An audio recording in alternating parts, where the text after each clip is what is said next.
Por isso, tendo esse ministério, segundo a misericórdia que nos foi feita, não desfalecemos.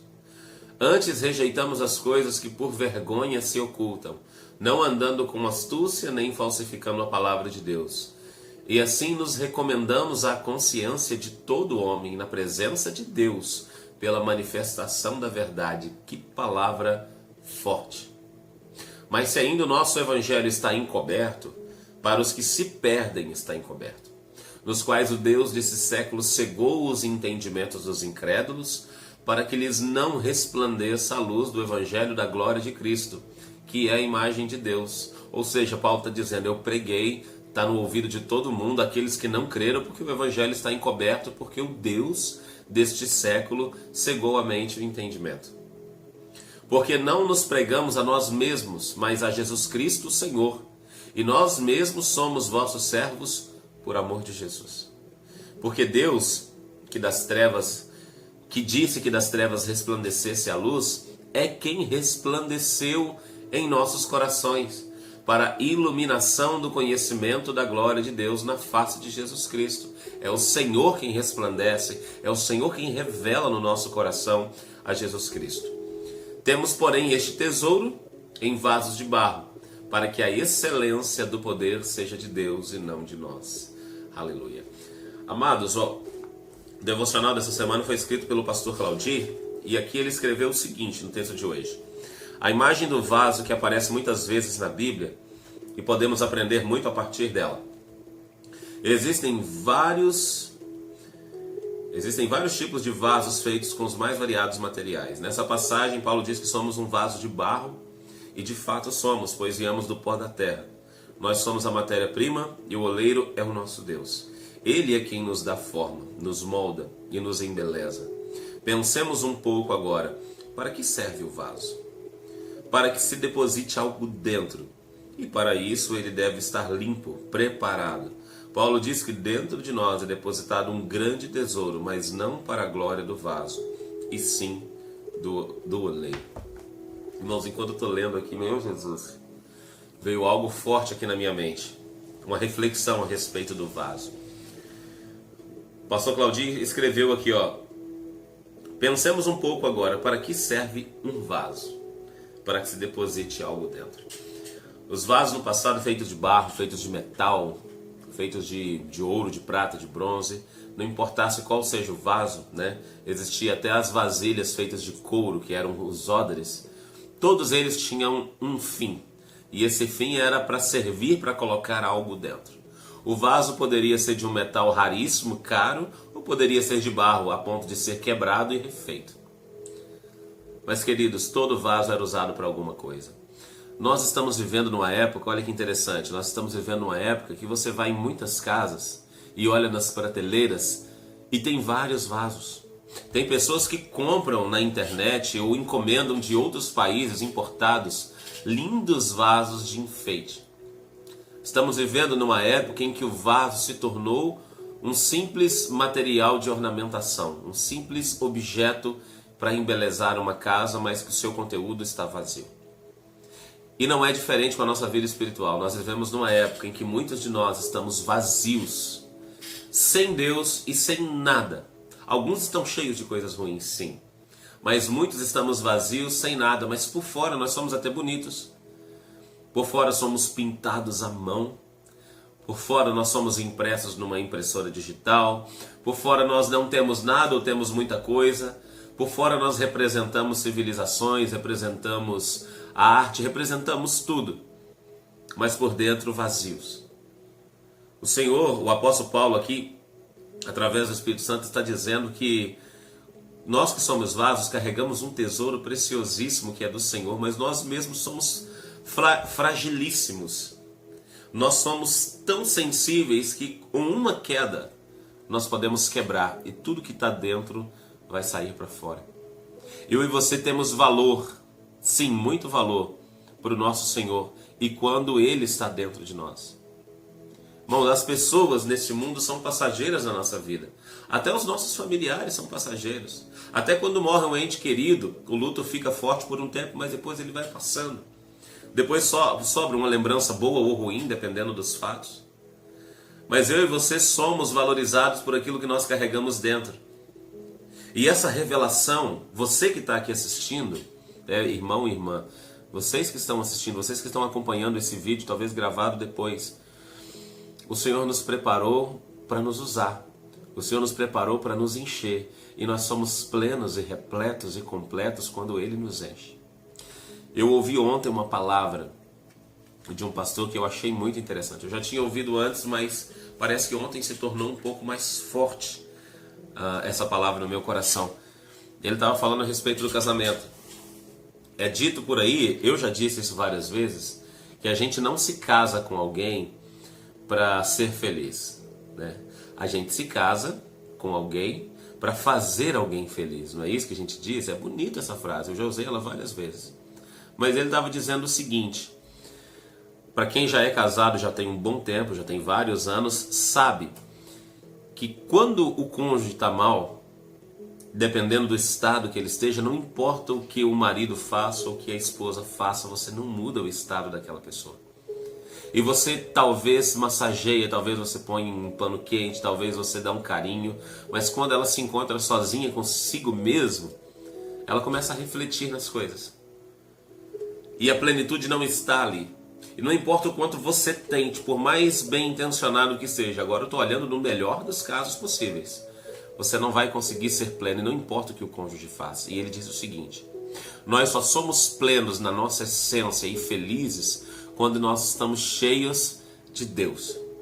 Se eu estou cheio do Espírito Santo e eu sou feliz, realizado, pleno, integral comigo e com Deus, aí sim eu vou conseguir trazer alegria e felicidade para a pessoa que está do meu lado. Então eu não posso depender do tratamento da minha esposa para eu estar bem. Eu preciso estar bem com Deus para que aí eu reflita nela aquilo que eu tenho com o Senhor. Porque caso contrário, dizia esse pastor, e eu concordo com ele, caso contrário eu vou colocar uma responsabilidade em cima dela que ela não dá conta de suprir. Talvez você, marido ou esposa, está colocando a responsabilidade na vida da sua esposa ou do seu esposo, que ele até está tentando, ou talvez já até cansou de tentar, e ele não vai suprir, ela não vai suprir, porque na verdade o que nos preenche, o que nos deixa completo é o Senhor. Então eu com o Senhor nos tornamos uma unidade antes de eu e a minha esposa. Porque se eu me torno uma unidade com o Senhor e sou pleno e repleto e satisfeito, e tenho plena satisfação na minha vida com Deus, ao lado dela será um bônus, será um presente que Deus nos deu. E ele falou assim: olha, não é bom que o homem fique só. Farei uma adjutora que lhe seja idônea. É uma companhia, é um benefício, uma bênção majestosa dada por Deus, mas que não vai suprir as minhas necessidades, que só o Senhor pode suprir. Por isso, se o meu relacionamento com Deus estiver em primeiro lugar, se o meu relacionamento com o Senhor estiver em primeiro lugar alinhado, pleno, completo, e da minha esposa também, quando nós estamos juntos, irmãos, nós somos plenos e felizes.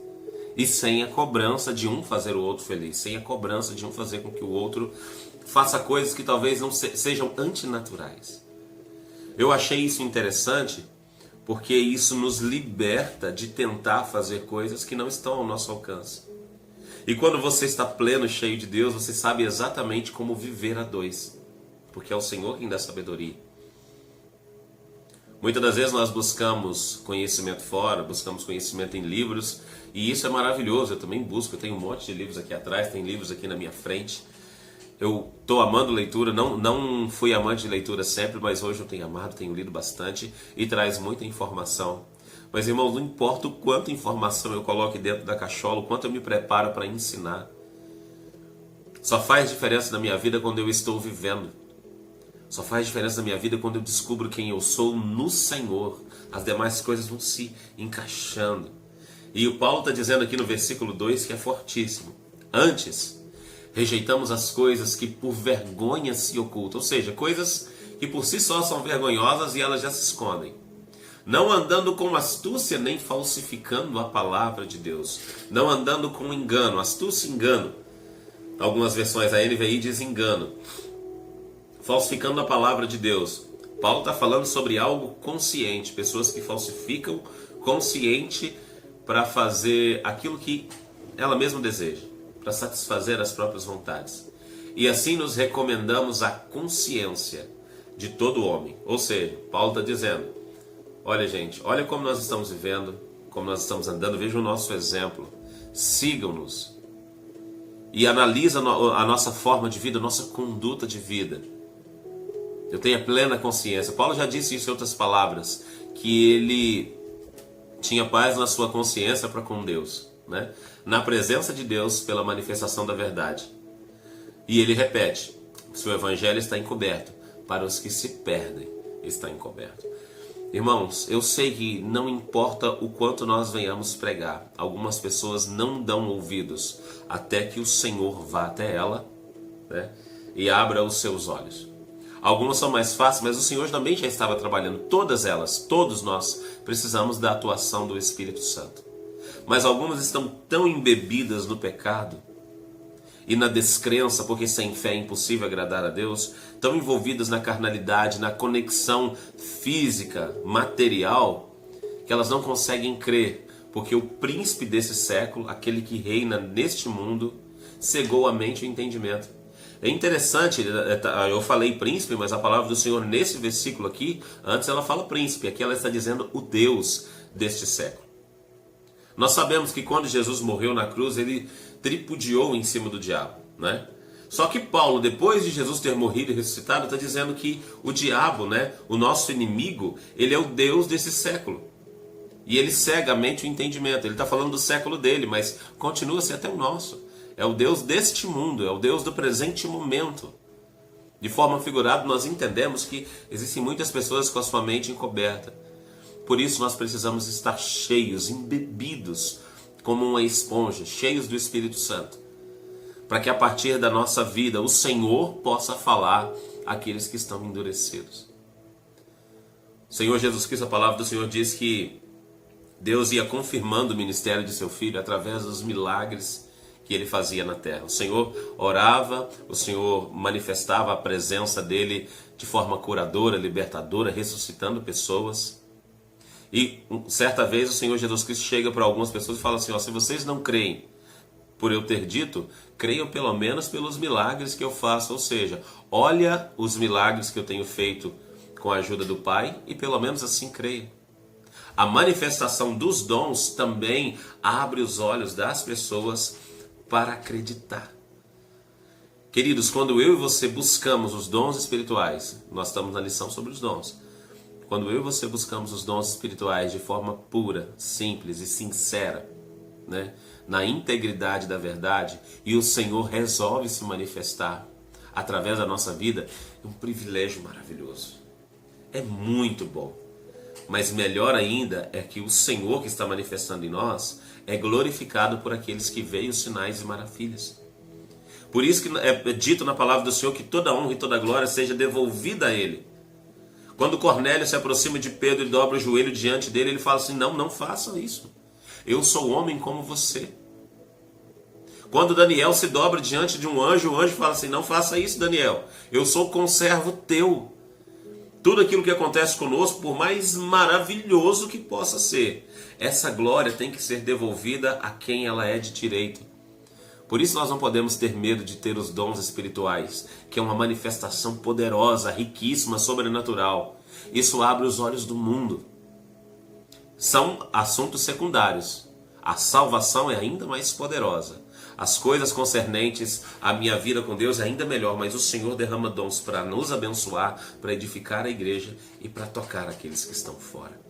Então, queridos, ore e busque. Eu até acredito, eu vou mais longe, até acredito que qualquer de nós que não ora pedindo dom está em falha. Porque o apóstolo Paulo diz, procurai com zelo os dons espirituais, principalmente o de profetizar por causa da edificação da igreja.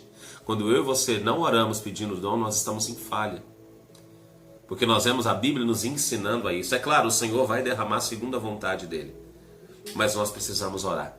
Como tudo na Bíblia nos ensina a orar. Como Jesus, mesmo tendo o Pai como Senhor, mesmo o Pai sabendo que Jesus queria, ele ainda orou por nós. Jesus disse, Pai, eu oro por esses e por aqueles que ainda hão de crer. Irmãos, precisamos orar. O próprio Jesus orou sabendo o que o Pai gostaria que acontecesse. Então nós temos que clamar: Senhor, nos usa. Escolha o dom que o Senhor acha que é melhor na nossa vida. Mas se possível, me dê esse ou me dê aquele. Eu quero ser usado, eu quero ser usado. Eu quero que seja manifesto a glória do Senhor aqui nessa terra. E quando se acontecer, irmãos, quando isso vier surgir na nossa vida, pega toda essa glória e devolve para quem ela é de direito. E se humilha. Faça como Paulo, se humilha diante das pessoas e diante de Deus. Diante das pessoas, pastor? Sim, diante das pessoas. A Bíblia nos ensina que nós somos servos. Jesus disse: se eu sou o mestre e Senhor e vos laveis os pés, vocês também devem lavar os pés uns dos outros. Vocês devem se dobrar diante uns dos outros. E não como o mundo tem nos ensinado, que nós devemos nos impor acima uns dos outros. Não, isso está errado. Nós devemos servir ao nosso próximo. E se nós temos plenitude dentro de nós, alegria dentro de nós por causa da nossa relação com Deus, como eu falei sobre o casamento agora há pouco, isso será diante de toda circunstância, até em face da morte. Amém, amados? Que Deus possa completar essa palavra no seu coração e que Ele possa te usar nos dons, nos talentos, nos frutos, em toda boa obra. O Senhor nos preparou, o Senhor nos ensinou, o Senhor nos encheu para que isso aconteça de fato. Deus abençoe a sua vida, o seu lar, a sua família, em nome do Senhor Jesus.